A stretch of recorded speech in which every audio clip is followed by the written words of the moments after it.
देखिए अब तक हम लोगों ने एपी की कुछ क्वेश्चन किए थे और अभी तक हम लोगों ने सम ऑफ एपी पे नहीं गए हैं। हम लोग अभी टीएन पे बात कर रहे हैं, जर्नल टर्म ऑफ एपी, और उसमें कितने टाइप से क्वेश्चन बन सकते हैं इस पे हम लोगों ने बात की है। और आपको प्रैक्टिस ही प्रैक्टिस कराई जा रही है ताकि आपको क्वेश्चन एपी की किस तरह से अप्रोच करना है और क्या कैसे उसको सॉल्व करना है, ये सब आपको सिखाया जा रहा है। ठीक है, अब देखिए अगला क्वेश्चन आपका क्या कह रहा है।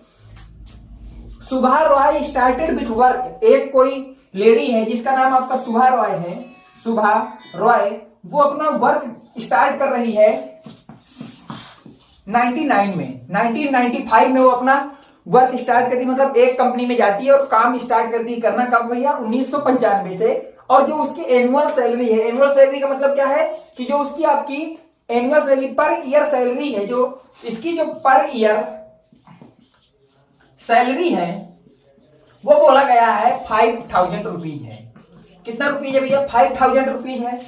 फिर उन्होंने बोला and receive an increment of as 200 each year, और हर एवरी ईयर उसकी सैलरी कितनी कर दी जाती है भैया 200 का इंक्रीज कर दिया जाता है। अगर उसको 1995 में एक साल की पेमेंट दी गई 5000, तो 1996 में उसको 5000 में 200 बढ़ा दिया जाएगा। इस तरह उन्होंने बोला। तो पूछा है इन विच ईयर, मतलब मैं ये भी लिख दे रहा हूं, उन्होंने बोला है इंक्रीजमेंट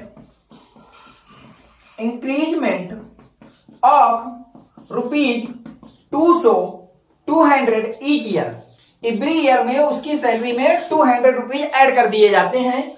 तो बोला in which did has income reach as 7000, तो कितने समय बाद, ये कितने सालों बाद उसकी सैलरी जो है पर ईयर 7000 रुपीज या 7000 रुपए हो जाएगी। तो उन्होंने बोला टोटल जो सैलरी हो जाएगी वो 7000 रुपए करना है। मतलब देखिए जो आपका पर ईयर जुड़ रहा है, मतलब एक कांस्टेंट नंबर है जो पर ईयर जुड़ रहा है वो कितना 200, तो जो एक कांस्टेंट नंबर होता है उसी को हम लोग कॉमन डिफरेंस बोलते हैं। मतलब 200 जो दिया है वो डी है आपके पास, जिसको हम लोग कॉमन डिफरेंस बोलेंगे। आपको पता है जो पहली चीज होती है, पहला जब उसने सैलरी स्टार्ट की तो 5000 से स्टार्ट की, तो उसको हम लोग नाम दे देते हैं फर्स्ट टर्म। मतलब जब उन्होंने अपना काम स्टार्ट किया ए वही है आपका फर्स्ट टर्म, और उन्होंने जब स्टार्ट किया तब उसका जो है फर्स्ट टर्म 5000 रुपए सैलरी थी। अब मान लीजिए अगर हम लोग ऐसी एक एपी लिखें जिसका फर्स्ट टर्म 5000 है और कॉमन डिफरेंस डी है, कॉमन डिफरेंस डी जो कि 200 है रुपीज है। ठीक है, ध्यान से देखना आप लोग। अब बोला है in which year did his income reaches 7000, तो मैं मान लेता हूं n ईयर्स। कितने ईयर बाद भैया n ईयर बाद या n ईयर बाद n ईयर रीचेस रुपीज 7000। मान लिया मैंने 7 ईयर के बाद उसकी सैलरी कितनी हो गई 7000 हो गई, तो मैंने मान लिया tn इक्वल टू हमने मान लिया 7000, n साल बाद उसकी जो सैलरी है 7000 हो गई। अब हमको पता है कि tn का फार्मूला क्या होता है a plus n minus 1 d equal to 7000 होता है। ऐसा होता है ना। अगर ऐसा होता है तो आपको यह भी पता है कि अब जो यहां पे लिखा है इसको क्या लिख सकते हैं भैया, a की जगह में 5000 डाल सकता हूं, बिल्कुल डाल सकता हूं भैया, प्लस n माइनस 1 और d की जगह हम लोग 200 ऐड कर सकते हैं इक्वल टू 7000। अब हम लोग 5000 को इधर लाएंगे तो यहां पे हमारे पास आ जाएगा n माइनस 1 2000 इक्वल टू 2000 इधर बचे हुए हैं। अब ये 200 से डिवाइड मान लीजिए, तो n minus 1 equal to 2000 divide by 200, 0 से 0, 2 से 2 मतलब आ गया 10 बचा है यहाँ पे। अब n इक्वल टू 10 प्लस 1 कर दीजिए तो n की वैल्यू आ गई 11, और n को क्या माना था ईयर, तो उसकी जो सैलरी है 11 ईयर बाद जो उसकी पर ईयर सैलरी होगी वो कितनी हो जाएगी 7000 रुपीज हो जाएगी। तो यहां से लिखेंगे 11 ईयर बाद 11 year did his income reaches 7000 rupees. यही पूछा था कितने साल बाद उसकी सैलरी जो है पर ईयर 7000 रुपीज हो जाएगी, तो कितने साल बाद हो जाएगी 11 ईयर, यानी कि 11 सालों बाद उसकी सैलरी 7000 रुपए पर ईयर हो जाएगी। नोट करिए सवाल को। देखिए अगला क्वेश्चन आपका क्या बोल रहा है, the sum of fourth and eighth term of an AP is 24। एक एपी दी गई है, क्या दी गई है एपी, तो एपी दी गई है जिसका बोला है फोर्थ टर्म जो कि होता है T4 एंड T8 टर्म का जो सम है वो दिया है 24। तो T4 AP का जो हमारा 4 टर्म होगा उसको T4 से रिप्रेजेंट करते हैं और जो 8 टर्म होगा उसको T8 से रिप्रेजेंट करते हैं, जिसका सम 24 है, ये हमको दिया गया है। And the sum of the 6 term and 10 term, जब हम 6 टर्म और 10 टर्म के AP को ऐड करते हैं तो वो आता है 44। Find the first 3 term of the AP, तो हमको फाइंड क्या करना है, ये तो गिवन हो गया। फाइंड जो करना है मैं यहां लिख देता हूं, फाइंड करना है first 3 term of the AP, हमको AP के फर्स्ट 3 टर्म को फाइंड करना है, तो उसको क्या मानते हैं, A1 A2 A3 फाइंड करना है। A1 की वैल्यू A होती है, A2 क्या होता है A प्लस डी, और A प्लस डी होता है, और आपका A3 क्या होता है A प्लस 2D, ऐसा ही होते हैं ना, थर्ड टर्म के लिए 2D ये हो जाएगा फार्मूला। अब हमको जो कंडीशन दी है उसका यूज कैसे करेंगे, ध्यान से देखिएगा। अगर हमको ऐसा कुछ दिया है कि बोला है कि ये है, तो हम मान लेते हैं let first term of the AP of the given AP is A। मान लेते हैं कि उस AP का फर्स्ट टर्म जो है वो A है, and common difference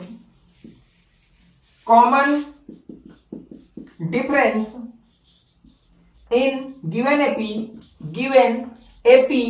is D। हमने माना कि जो AP दी गई है उसका फर्स्ट टर्म A है और कॉमन डिफरेंस D है। तो अगर हम nth टर्म ऑफ AP लिखें, then nth term of an AP, तो AP का nth टर्म क्या होगा, Tn होगा, जिसकी वैल्यू होती है A plus n minus 1D। ऐसा ही होता है, जो nth टर्म होगा वो क्या हो जाएगा, Tn equal to A plus n minus 1D हो जाएगा। अब क्या है, अब हमको Tn को T4 बनाना है, तो इसका मतलब जहां जहां n है मैं वहां वहां कितना रख दूं, 4 रख दूं। तो रखिए पहली चीज, जब आप 4 रखेंगे तो T4 इक्वल टू क्या हो जाएगा, A प्लस 4 माइनस 1D हो जाएगा। सब्ट्रैक्ट करेंगे तो T4 की वैल्यू आ जाएगी A प्लस 3D। ठीक, अब साथ में हमको चाहिए T8, क्या चाहिए साथ में, T8 चाहिए। तो T8 कब बनेगा, ये तब बनेगा जब हमारे पास जहां जहां पे n है वहां वहां पे कितना रख दूं, 8 रख दूं। तो देखिए T8 के लिए जहां जहां n है वहां वहां हमें 8 लिखना पड़ेगा, तो A1 प्लस 8 माइनस 1D लिखना पड़ेगा, जो कि सॉल्व करके आपके पास आ जाएगा A प्लस 7D। ऐसा होगा। साथ में हमको जो चीज चाहिए वो चाहिए T6, क्या चाहिए भैया, T6। अब ये T6 कब बनेगा, जब मैं जहां जहां n है वहां वहां 6 रख दूं, तो ये हमारा बन जाएगा। तो T6 इक्वल टू क्या हो जाएगा, A प्लस 6 माइनस 1D। इसका मतलब ये हो जाएगा A प्लस 5D, कॉमा, और हमको चाहिए T10, क्या चाहिए भैया, T10 चाहिए। तो जहां जहां हमारे पास n है वहां वहां मैं 10 रख दूं, तो T10 मिल जाएगा। तो T10 कितना होगा, A प्लस 10 माइनस 1D, जिसकी वैल्यू आएगी A प्लस 9D। ऐसा होगा, देख लीजिए, समझ लीजिए। तो आपको पास T4 आ गया, T8 आ गया, T6 आ गया और T10 आ गया।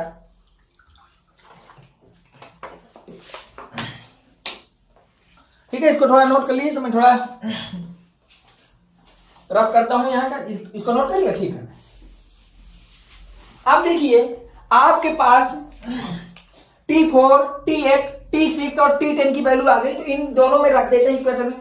पहली वाली में देखिए T4 की वैल्यू रख दूं A plus 3D, plus T8 की वैल्यू रख दूं A plus 7D equal to हो गया 24।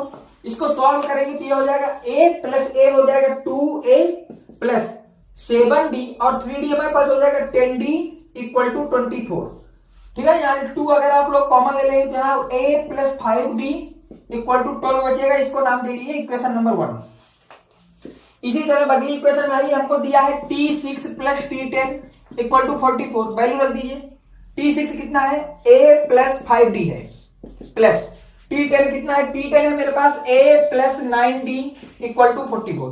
ऐड करेंगे तो ये हो जाएगा 2A प्लस 9D में 5D ऐड करेंगे तो हो जाएगा 14D इक्वल टू 44। 2 अगर इसमें से कॉमन लेंगे तो क्या बचेगा, A plus 7D equal to 22 बचेगा। तो आपकी ये दूसरी इक्वेशन हो गई। ठीक है, इधर कर दो। अब क्या करिए कि इक्वेशन नंबर 2, इक्वेशन 2 से इक्वेशन 1 को सब्ट्रैक्ट कर दीजिए। इक्वेशन 1 को क्या कर दीजिए, सब्ट्रैक्ट। तो इक्वेशन 2 मेरे पास है A plus 7D equal to 22, subtract करना है minus A plus 5D equal to 12। तो सब्ट्रैक्ट करिए भैया, ए से ए नमस्ते कर जाएगा, यहां माइनस का 5 ऊपर 7 प्लस का है तो ये बचेगा 2d इक्वल टू ऊपर 22 प्लस का नीचे माइनस का 12, तो बचेगा कितना भैया 10, ऐसा बचेगा। तो इसको सॉल्व करेंगे तो d की वैल्यू आ गई 5, d की वैल्यू कितनी आ गई 5।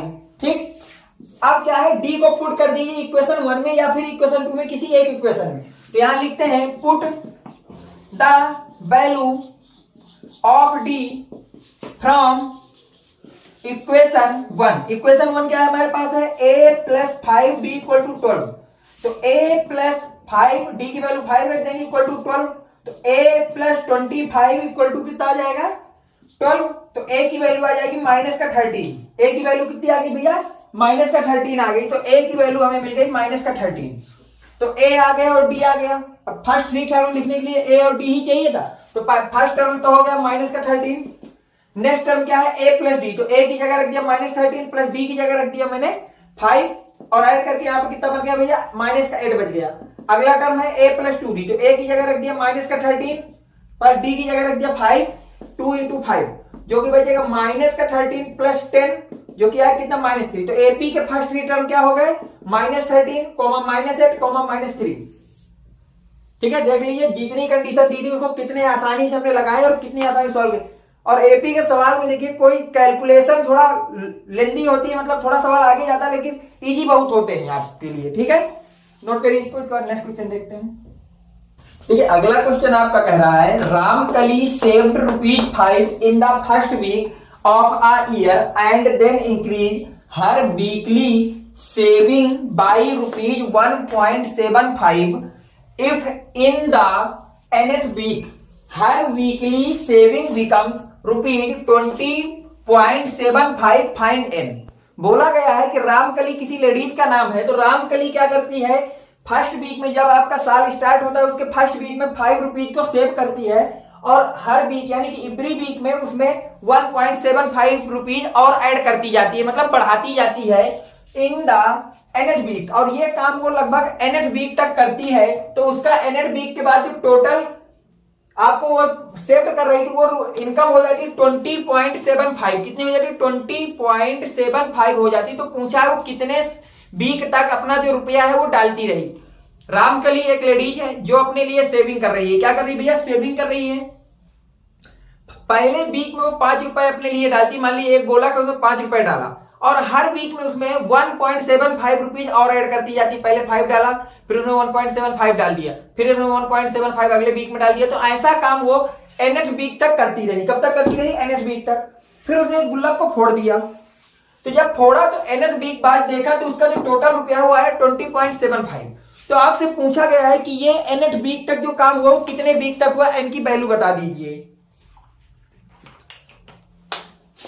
तो ऐसा आपसे पूछा गया, तो इसका मतलब जो काम शुरुआत में होता है उसको फर्स्ट टर्म बोलते हैं। इसका मतलब फर्स्ट टर्म जिसको हम ए बोलेंगे, जिसकी वैल्यू ₹5 आ गई क्योंकि फर्स्ट हुआ। अब जो चीज लगातार कॉमन चीज होती है और ऐड की जाती है उसी को कॉमन डिफरेंस बोलते हैं एपी के टर्म में। तो वो कॉमन चीज क्या है, एवरी ईयर हम एवरी वीक ₹1.75 ऐड किए जाते हैं। तो इसका मतलब कॉमन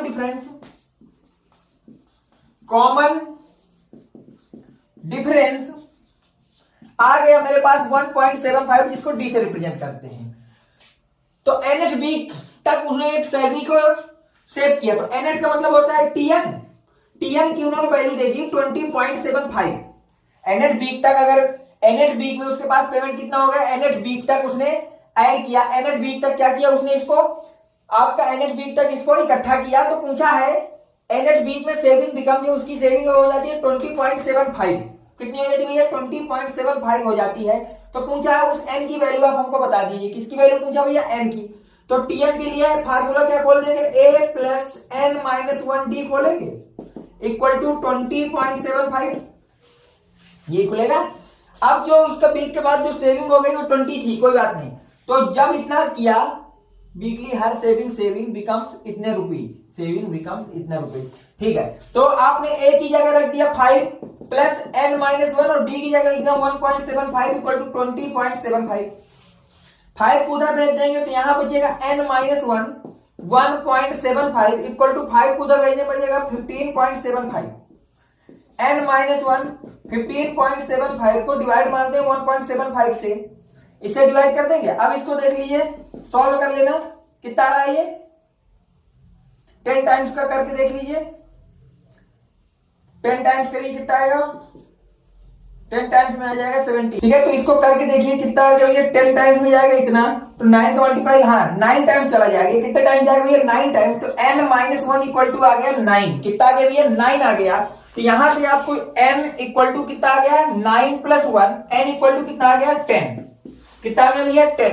तो मतलब जब उसने अपनी सेविंग को कितना किया 20.75 रुपीज उसकी जो सेविंग हो जाएगी कितने में, एक, मतलब अपनी सेविंग में वो एवरी वीक में 1.75 ऐड करें, तो पूछा है कितने वीक बाद वो अपनी सेविंग में 20.75 रुपीज ऐड करेगी, तो उसकी सेविंग में 10 वीक बाद उसकी जो सेविंग हो जाएगी वो इतनी हो जाएगी। तो आंसर कितना हो गया 10, n की वैल्यू पूछा जो कि आ गया 10। नोट करिए इसको। देखिए अगला क्वेश्चन कह रहा है the sum of rupees 1000 is invested at 8% simple interest per year. Calculate the interest at the end of each year. Do these interest from NAP? If so, find the interest at the end of 30 year making use of this fact. तो इस सवाल में क्या बोला गया, देखिए समझिए, उसने बोला है कि एक कोई मैन या वुमेन है, उसने 1000 रुपीज को आपको मार्केट में जमा किया, बैंक में जमा कर दिया, और बैंक उसको हर साल के लास्ट में 8% उसका क्या देती है, ब्याज देती है, उसका जो है आपका इंटरेस्ट देती है 8%। तो पूछा है कि 30 ईयर बाद उसका इंटरेस्ट कितना हो जाएगा, इंटरेस्ट पूछा है, मतलब देखिए 8% का मतलब क्या हो गया कि अगर वो 100 रुपए ऐड कर रहा है, कितने रुपए भैया 100 रुपए, तो बैंक उसको 8 रुपीज देगी, यही 100 का 8% हुआ। तो अगर कल के दिन वो 1 रुपीज ऐड करता तो उसको बैंक कितना देती 8/100 रुपीज, और उसने कितना इन्वेस्ट किया है 1000 रुपीज, 1000 रुपीज ऐड किया तो बैंक से उसको इंटरेस्ट कितना मिलेगा 8 इंटू 1000 डिवाइड बाई 100, 0 करके मतलब 80 रुपीज। तो हमको ये तो कंफर्म हो गया कि बैंक हमको एवरी ईयर 80 रुपीज इंटरेस्ट देगा, बैंक हमको एवरी ईयर 1000 रुपीज का अगर हम इन्वेस्टमेंट कर रहे हैं तो बैंक हमको 80 रुपीज इंटरेस्ट देगा। तो 30 ईयर बाद हमको आ रहा है इंटरेस्ट कितना हो जाएगा, ये हमसे सिंपल भाषा में पूछा गया है, मतलब एवरी ईयर 80 रुपीज दे रहा है, एवरी ईयर कितना दे रहा है 80 रुपीज। तो आपको फर्स्ट ईयर आपका इतना दिया, तो सेकंड ईयर में कितना हो जाएगा, देखिए फर्स्ट ईयर बैंक ने जो हमको इंटरेस्ट दिया, क्या दिया भैया इंटरेस्ट दिया, वो हो गया 80 रुपीज, ठीक है। सेकेंड ईयर में क्या होगा भैया, सेकेंड ईयर इंटरेस्ट कितना देगी, फिर 80 रुपए देगी, तो ये पहले 80 था, फिर कितना हो गया 160 हो गया, ऐसे होगा ना 160 हो गया। फिर अगर हम बात करें थर्ड ईयर, तो थर्ड ईयर में कितना देगा भैया 160 और उसमें 80 और ऐड हो चुका होगा, तो हो जाएगा 240 रुपए, मतलब हमको हर साल वो 80 रुपए देगा। तो इस तरह से अपने नंबर बढ़ते हैं। तो पूछा है 30 ईयर बाद उसका इंटरेस्ट कितना हो जाएगा, 30 ईयर बाद उसका इंटरेस्ट कितना बन चुका होगा। तो हमको पता चल गया फर्स्ट टर्म जो होता है उसी को एपी बोल देते हैं, ए हो गया, और जो नंबर बार बार ऐड होता है उस नंबर को बोलते हैं कॉमन डिफरेंस। तो यहां से पता चल गया कि कॉमन डिफरेंस भी 80 है। तो अगर हम nth टर्म ऑफ एपी देखें, nth टर्म ऑफ NAP वो होता है Tn equal to a plus n minus 1d। अब बोला 30 ईयर मतलब T30, तो n की जगह जहां जहां n है वहां कितना रखते हैं 30, तो ये हो जाएगा T30 equal to a plus 30 minus 1d। तो इसको जब लिखेंगे तो क्या लिखा जा सकता है भैया, T30 इक्वल टू लिखा जा सकता है a प्लस 29d, a की वैल्यू रख दीजिए 80 प्लस का 29 इंटू डी की वैल्यू रख दिया 80, 80 प्लस, ठीक है, इसको ऐड करिए,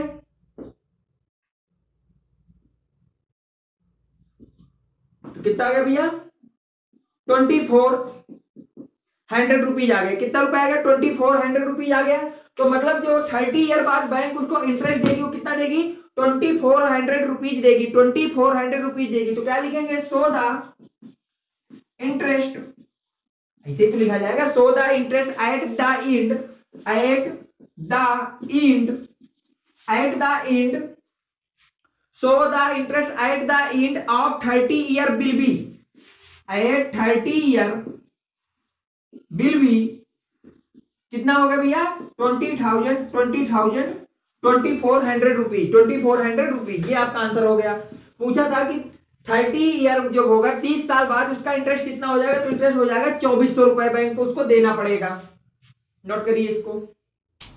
देखिए अगला क्वेश्चन आपका क्या कह रहा है, in a flower bed there are 23 rose planets in the first row. एक आपका फ्लावर बेड है, मतलब एक आपका बेड की शेप का ऐसा आपका बना हुआ है जिसमें फ्लावर रखे हुए हैं, तो इसमें कई रो हैं। उन्होंने बोला कि 23 rose plant in the first row. जो फर्स्ट रो है, फर्स्ट रो उसमें 23 प्लैनेट्स हैं। कितने प्लैनेट्स हैं भैया 23 है ना, हाँ 23 रोज प्लैनेट्स हैं।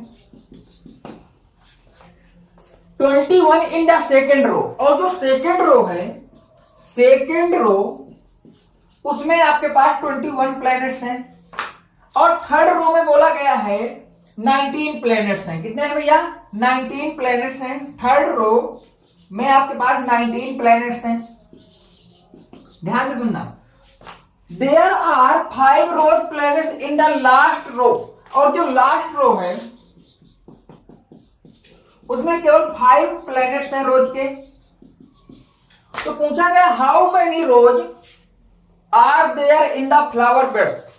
तो जो हमारा फ्लावर बेड है उसमें कितने रोज है, कितने रो हैं, how many row are there in the flower bed. तो जो बेड बनाया गया है, एक ऐसा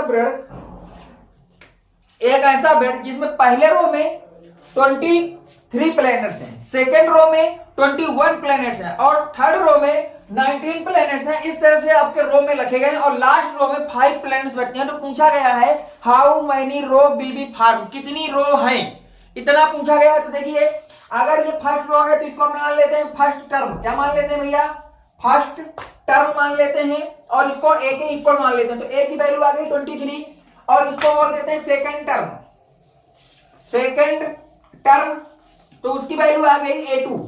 अब हम यहां से निकाल लेते हैं कॉमन डिफरेंस। क्या निकाल लेते हैं भैया कॉमन डिफरेंस। कॉमन डिफरेंस की जब हमने बात की तो हमको पता है A2 माइनस A1 कर देते हैं। A2 की वैल्यू 21 है और A3 की वैल्यू A1 की वैल्यू 23 है। तो यहां से हमारे पास आ जाएगा -2। इसका मतलब कॉमन डिफरेंस आ गया -2। लास्ट रो तो मैं मान लेता हूं जो लास्ट रो है वो nth रो है। Let last row is nth row. अगर ये nth रो है तो लास्ट रो जो है इसको Tn से रिप्रेजेंट करेंगे, जिसकी वैल्यू 5 रखेंगे। अगर हमारे पास जो लास्ट रो है वो हमारा nth रो है तो क्या है Tn को ही हम लोग Tn = 5 लिख देंगे और Tn का फार्मूला खोलेंगे A1 + n-1d = 5। सारी वैल्यू पुट करिए भैया। A1 की जगह रखेंगे 23 प्लस n-1 पता नहीं है हमको, d की जगह रख देंगे -2 = कर देंगे 5। ऐसा होगा। कल के दिन आप लोग क्या करेंगे, इस -2 को अंदर मल्टीप्लाई करिए, 23 -2n + 2 = 5 बनेगा। क्या इसको मैं लिख सकता हूं 23 और इसमें 2 ऐड है तो +2 हो जाएगा 25 - 2n = 5। क्या 2n को उधर भेज दो और 5 को उधर ले आऊं, 25 - 5 = 2n हो जाएगा। क्या यहां से n 2n = आ गया 20, तो क्या n = आ गया 10। अगर हमारे पास nth टर्म आपका पास 10 है तो इसका मतलब जो बेड बना है उसमें कितनी रो रही होंगी 10 रो रही होंगी। Hence row are hence 10 row are there in the flower bed. तो हमको पता चल गया कि जो फ्लावर बेड बना है उसमें कितने रो हैं 10 रो हैं। जो फ्लावर बेड बना है उसमें कितने रो भैया 10 रो हैं। नोट करिए इतना आसान क्वेश्चन था। आपको एक बोला गया कि फ्लावर बेड है उसमें आपके पहले रो में 23 है, अगले रो में 21 है, अगले रो में 19 है। इस तरह से रो में आपकी 2-2 का डिक्रीजमेंट आ रहा है। पूछा जो लास्ट रो उसमें 5 है तो बता दीजिए उस बेड में कितने रो बनाए गए। तो उसमें कितने रो बने भैया 10 रो बने। नोट करिए इसको। देखिए अब जो हमको नेक्स्ट टॉपिक पढ़ना है वो हमको एपी में देखिए जितने तरह से मुझको एनएस टर्म पे क्वेश्चन बन सकते थे मैंने आपको कराए। अब आपको क्या करना है, आपके पास जो भी बुक हो उसको सॉल्व करिए, और जिस क्वेश्चन को आपको सॉल्व करने में दिक्कत आ रही है उसको आप लोग स्क्रीनशॉट लेके मेरे व्हाट्सएप नंबर 6306591114 पे भेज दीजिएगा। इसको आपको सोल्यूशन दिया जाएगा। वैसे आप मैंने इतना विशेष पढ़ा दिया है कि आपके एपी के सवाल फंसने नहीं चाहिए जितना पढ़ाया। अगर उन कॉन्सेप्टों में कोई दिक्कत आ रही है तो इन्हीं वीडियो को दोबारा देखें। अगर फिर भी कोई दिक्कत आ रही है तो उसको मुझे इसी व्हाट्सएप नंबर पे आप बात कर सकते हैं, मैं आपकी प्रॉब्लम को सॉल्व करने की कोशिश करूंगा। ठीक है, अब हम चलते हैं नेक्स्ट टाइप के क्वेश्चन की तरफ। देखिए, अब तक हम लोगों ने जो है बात की nth टर्म से क्या क्या निकालना गया था। अब हमको बात करना है सम ऑफ nth टर्म।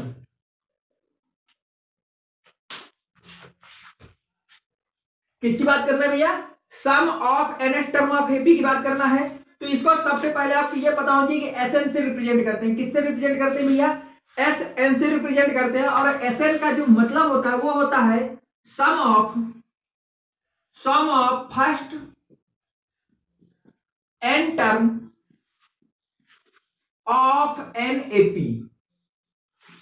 तो एसएन आपको जो रिप्रेजेंट करता है वो क्या रिप्रेजेंट करता है? Sum of first n term of an AP. AP के फर्स्ट n टर्म के सम को हम लोग एसएन से रिप्रेजेंट करते हैं। तो आपको एपी का मतलब क्या हो गया? एसएन अब फर्स्ट n टर्म का सम। तो पहला टर्म होता है T1, सेकंड टर्म होता है T2, थर्ड टर्म होता है T3, फोर्थ टर्म होता है T4, dot dot dot dot last term हो गया Tn। इसका मतलब हमारे T1 plus T2 plus T3 dot dot dot Tn, last term Tn है। मतलब फर्स्ट n टर्म का जो सम है उसको हमको किससे रिप्रेजेंट कर दिया? Sn से। किससे रिप्रेजेंट किया? Sn से। तो इसका जो फार्मूला होता है वो हमारे पास आता है सोल्व करके। वो हमारे पास क्या आता है देखिएगा ध्यान से। Sn इक्वल टू आता है n/2 2a प्लस n-1d, जहां पे where n belong to natural number. ठीक है, इस फार्मूले का आप लोग याद कर लीजिएगा। जो सम ऑफ n टर्म होता है, एपी का जो सम ऑफ n टर्म होता है उसका फार्मूला होता है n/2 ब्रैकेट में 2a प्लस n-1d। यहाँ पे जो n होता है स्मॉल n वो नेचुरल नंबर को बिलोंग करता है। किसको बिलोंग करता है भैया? नेचुरल नंबर को बिलोंग करता है। इस फार्मूले को आप लोग बिल्कुल रख लीजिएगा। पहला फार्मूला ये हो गया। इसके बाद सेकंड फार्मूला एसएन का एक और होता है जो आप याद रखना, n/2 a प्लस एल। क्या फार्मूला होता है भैया? a plus L. अब कहां पे क्या क्या चीजें मैं सब आपको यहां लिख दे रहा हूं। दो फार्मूले आपको सम ऑफ एपी के मैंने पढ़ाए।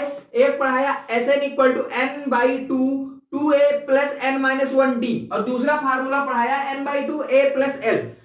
ठीक है, दो में से जिसके लिए हमको सारी चीजें पता हो वो ये फार्मूला लगा देना। अगर इससे आसानी से आ रहा है तो ये वाला लगाएंगे, इससे आ रहा है तो ये वाला लगाएंगे। अब देखिए कहां पे किस चीज की क्या मीनिंग है मैं वो लिख देता हूं आपके लिए।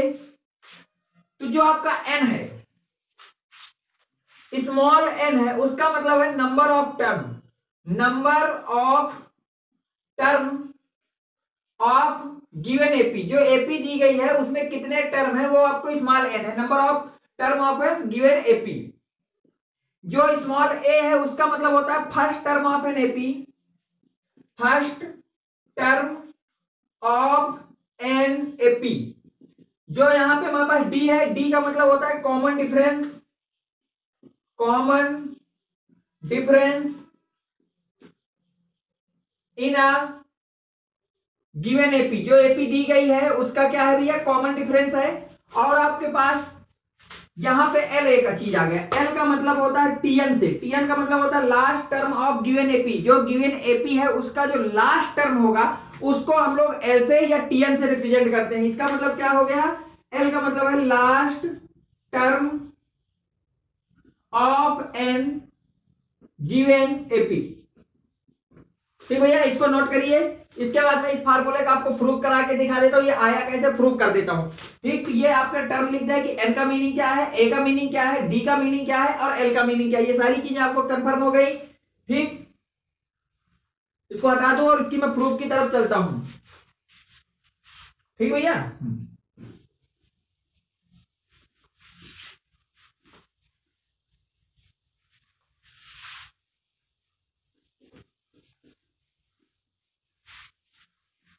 अब इसका हमको क्या करना है भैया, प्रूव करना है। देखिए कैसे प्रूव करेंगे, प्रूव करना है हमको कि जो Sn है वो सम होता है T1 plus T2 plus T3 plus Tn तक, ऐसा प्रूव करना है। हमको पता है कि Sn को हम लोग क्या लिख सकते हैं, T1 का मतलब हो गया A प्लस T2 का मतलब हो गया A प्लस D और T3 का क्या मतलब हो गया A प्लस 2D, इसी तरह Tn का मतलब हो गया A plus n minus 1D plus, और अगर ये Tn है तो इसके पहले एक टर्म रहा होगा Tn माइनस 1, क्या Tn के पहले एक टर्म रहा होगा आपके पास Tn माइनस 1, तो अगर इसको खोलेंगे तो ये क्या खुलेगा A प्लस जो यहाँ होता है उससे एक कम तो n माइनस 2D, ऐसा हो जाएगा। तो ये आपका क्या खुल गया, ये आपका Sn का मैंने फार्मूला खोल दिया। इसी Sn को आप लोग पलट के लिख दीजिए, कैसे लिख दीजिए पलट के, तो Sn को जब पलटेंगे तो उसका लास्ट वाला टर्म यहाँ पे आ जाएगा A plus n minus 1D plus A plus n minus 2D plus dot यहाँ पे क्या आ जाएगा A प्लस D और लास्ट में आ जाएगा प्लस का A, ऐसा आएगा। अब इन दोनों इक्वेशन को ऐड कर दीजिए, इक्वेशन नंबर 1 और इक्वेशन नंबर 2 दोनों को क्या कर दीजिए, ऐड कर दीजिए। तो ऐड करेंगे तो Sn क्या हो जाएगा, 2Sn हो जाएगा इक्वल टू, आप देखिए इस टर्म को इससे ऐड करेंगे तो ये A है और ये A है तो ये हो जाएगा 2A plus n minus 1D पहले ब्रैकेट में प्लस अगले ब्रैकेट में क्या होगा A प्लस D जोड़ना है, कितना जोड़ना है भैया A प्लस D को जब इससे जोड़ेंगे इन दोनों को ऐड करेंगे तो कितना आएगा भैया 2A plus n minus 1D आएगा, ऐड करके देख लेना। फिर क्या करेंगे लास्ट में डैश करते जाए, अब इन दोनों को ऐड करोगे तो आपके पास आएगा A plus n minus 1D, कितना आ जाएगा भैया A plus n minus 1D आ जाएगा, और लास्ट वाले को ऐड करेंगे तो कितना आ जाएगा, ध्यान से देखना A plus n minus 1D, यहां पे भी ऐड करके इतना बन जाएगा। अब देखिए आपने देखा ये टर्म सारे के सारे टर्म हमारे पास क्या है, सेम आ गए। कैसे आ गए भैया, सेम आ गए, और ये कितने टर्म है, n टर्म, मतलब n टाइम्स लिखा है, तो मैंने लिख दिया 2Sn equal to n times 2A plus का n माइनस 1D, ऐसा लिखा जा सकता है। अगर ऐसा लिखा जा सकता है 2 को उधर भेज दीजिए तो Sn इक्वल टू फार्मूला क्या आ गया, n/2 2A प्लस का n माइनस 1D, ये आपकी प्रूविंग हो गई। तो आप एक बार Sn को सीधा लिख लीजिए और उसी Sn को उल्टा लिख दीजिए और दोनों इक्वेशन को ऐड कर दीजिए, तो आपको फाइनली सोल्यूशन मिल जाएगा, आपका सवाल सॉल्व हो गया। इस तरह से इसकी प्रूविंग आई। प्रूविंग का कोई ज्यादा महत्व है नहीं, हमें तो सवाल में केवल क्या पता होना चाहिए कि फार्मूला को कैसे अप्लाई करेंगे, तो फार्मूला याद होना चाहिए, अप्लाई कैसे करेंगे मैं क्वेश्चन से आपको सिखा दूंगा, नोट करें इसको।